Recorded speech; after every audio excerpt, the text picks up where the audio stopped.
श्री शिवाय नमस्तुभ्यम हर हर महादेव। दोस्तों, आशा करती हूँ आप जान भी होंगे, स्वस्थ और मस्त होंगे। आज हम एक नई कथा का श्रवण करेंगे। तो कथा सुनने से पहले आप लोग कमेंट बॉक्स में हर हर महादेव लिखना मत भूलिएगा दोस्तों। तो कथा इस प्रकार है। एक गाँव में एक पंडित और पंडिताइन रहते थे।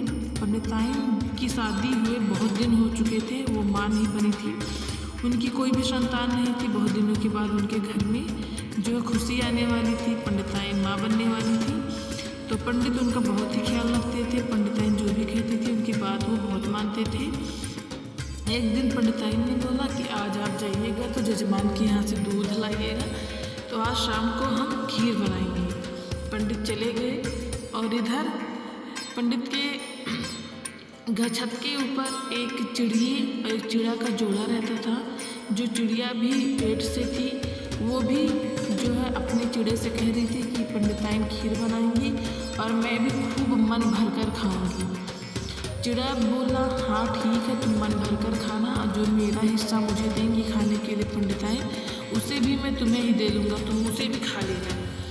चिड़िया बहुत ही खुश हुई, खूब मन खुश हो रही थी कि मैं खूब अच्छे से खाऊंगी, ये करूँगी। जो है रात हुई, पंडित आए और पंडिताइन ने खूब अच्छे से चावल को धो के दूध पकने के लिए रख दी और खीर बनाने लगी। जब खीर पक रहा था तो इधर चिड़िया खूब खुश हो रही थी। आह, कितना अच्छा खुशबू है, अभी निकलेगा तो मैं खाऊंगी, कितना मज़ा आएगा। ऐसे कह के खूब उछल कर चिड़िया कूद रही थी, नाच रही थी, खूब खुश हो रही थी कि आज मुझे मेरा मनपसंद खीर खाने को मिलेगा। जब इधर खीर बनकर तैयार हुआ तो पंडिताइन जो है खीर खाना शुरू की। तो खीर को ऐसे खाई कि खीर का एक भी दाना ना तो ज़मीन पर गिरने दी और ना ही एक भी दाना बर्तन में छोड़ी। वो खीर को एकदम साफ सुथरा करके खा गए दोनों मियाँ बीवी। इधर चिड़िया देखकर खूब गुस्सा हो रही थी कि पंडिताइन आज मुट्ठा भरकर खाना ही बनाई थी कि ना बढ़े ना घटे बिल्कुल। तो जैसे इन्होंने मुट्ठा भर खाना बनाया और आज मुझे खाने के लिए नहीं मिला, ऐसे ही जो इनकी संतान होने वाली है वो मुट्ठा भर का ही होगा। ये मेरा श्राप है पंडिताइन। समय बीतता गया। कुछ दिन बाद पंडिताइन को जो है लड़की हुई और लड़की जो है उसकी लंबाई बहुत ही छोटी सी हुई जो है।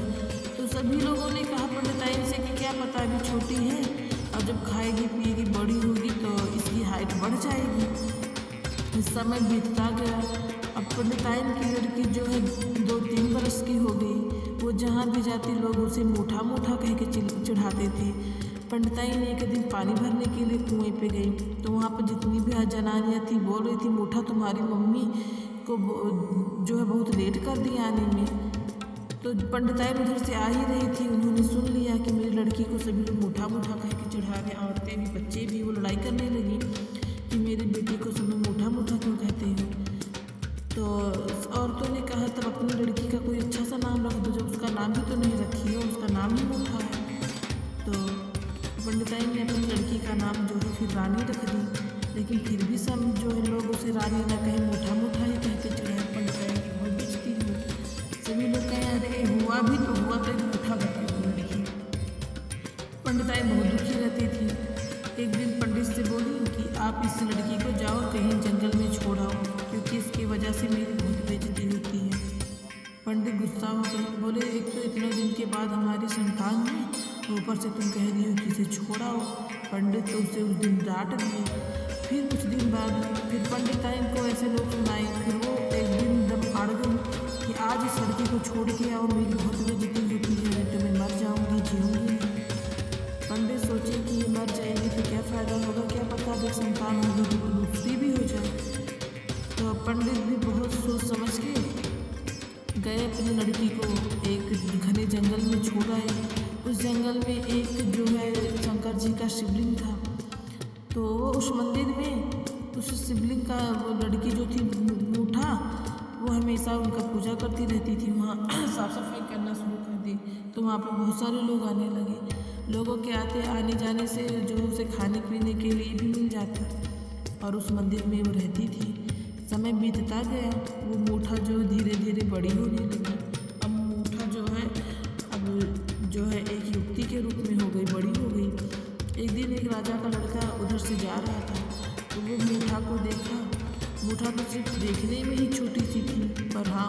बहुत सूरत से बहुत ही सुंदर थी। तो लड़के ने मूठा को देखकर जो उस पर मोहित हो गया और मूठा के साथ रहने की आग्रह किया। मूठा वो दोनों रहने लगे। अब मूठा जो है वो लड़का मूठा से बोला कि मैं जा रहा हूँ अपने देश और मैं तुम्हें बहुत ही जल्द लेने के लिए आऊँगा। वो कह के विदा हो गया और इधर मूठा माँ बनने वाली हो गई। और मूठा को कुछ समय बाद एक लड़का हुआ।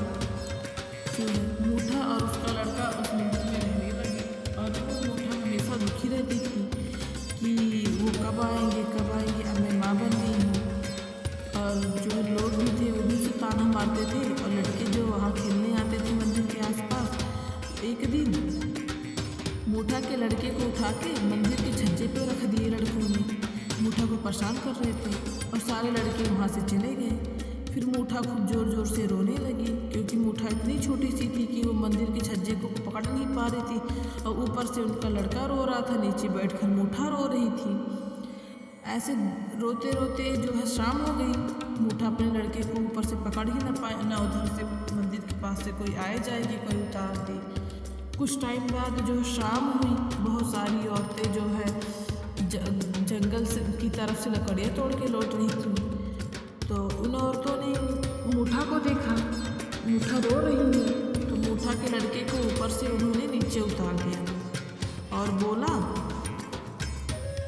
उन औरतों ने बोला कि तुम्हारे साथ ऐसी हरकत किसने की। मूठा रोते हुए बताएं कि गांव के लड़कों ने ऐसे ऐसे मेरे साथ किया है। तो उन औरतों से मूठा ने बोला कि वो जो 4-5 औरतें जा रही हैं वो कहाँ से आई हैं। तो उन औरतों ने बताया कि ये लोग भगवान शंकर का जो है व्रत करती हैं और भगवान शंकर का व्रत करके ये लोग जंगल में जा रही हैं, वो बड़े वाले पीपल वाले मंदिर पे। तो मूठा ने बोला इस व्रत को कैसे करते हैं।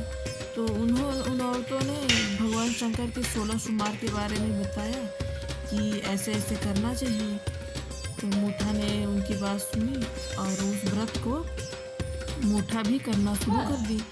जैसे ही 16 सोमवार का उनका जो है 5वां या 6वां सोमवार रहा होगा, तभी जो है मूठा का पति के यहाँ जो उसे याद आई उसके पति को कि हाँ मेरी एक लड़की बीबी थी और वो माँ बनने वाली थी, अब वो पता नहीं कैसी है। तो वो वहाँ से अपने पिता को बता के वहाँ से चल पड़े और जब वो इधर आए देखे कि हाँ उनको एक बेटा हुआ है। तो राजा का लड़का अपना बेटा देखा इतना सुंदर, वो देख के लालच में आ गया कि मेरा इतना सुंदर सा बेटा है। तो वो सोचा कि अब मैं मूठा को अपने घर लेके जाऊंगा। इधर इसने राजा के पास संदेशा भेजा। राजा भी बहुत खुश हुए कि उनका एक पोता हो चुका है। तो मूठा यहाँ से अपने ससुराल की तरफ गई और मूठा वहाँ गई तो उन्होंने बताया अपने पति से एक दिन कि वो भगवान शंकर का 16 सोमवार का व्रत की। तो ऐसे ऐसे आप आए हैं तो मुझे इनका उद्यापन करना है। तो उनका जो पति था उन्होंने कहा हाँ ठीक है, बहुत अच्छे से भगवान शंकर का उद्यापन करेंगे 16 सोमवार का। तो ऐसे ऐसे जो है मूठा का भी बहुत अच्छी सत्कार हुआ। वो अपने घर में रहने लगी। उनके सास ससुर भी अपना पोता पा गए, वो भी बहुत खुश हुए क्योंकि उनका वंश बढ़ गया। भगवान शंकर ने जैसे मूठा का सब कुछ अच्छे से कर दिए, ऐसे ही सब पे अपनी कृपा दृष्टि बनाए रहे। हर हर महादेव दोस्तों, ये कथा इतनी ही थी। अगर आपको ये कथा पसंद आए तो दोस्तों आप मेरे चैनल को लाइक शेयर सब्सक्राइब करना मत भूलिएगा। हर हर महादेव दोस्तों।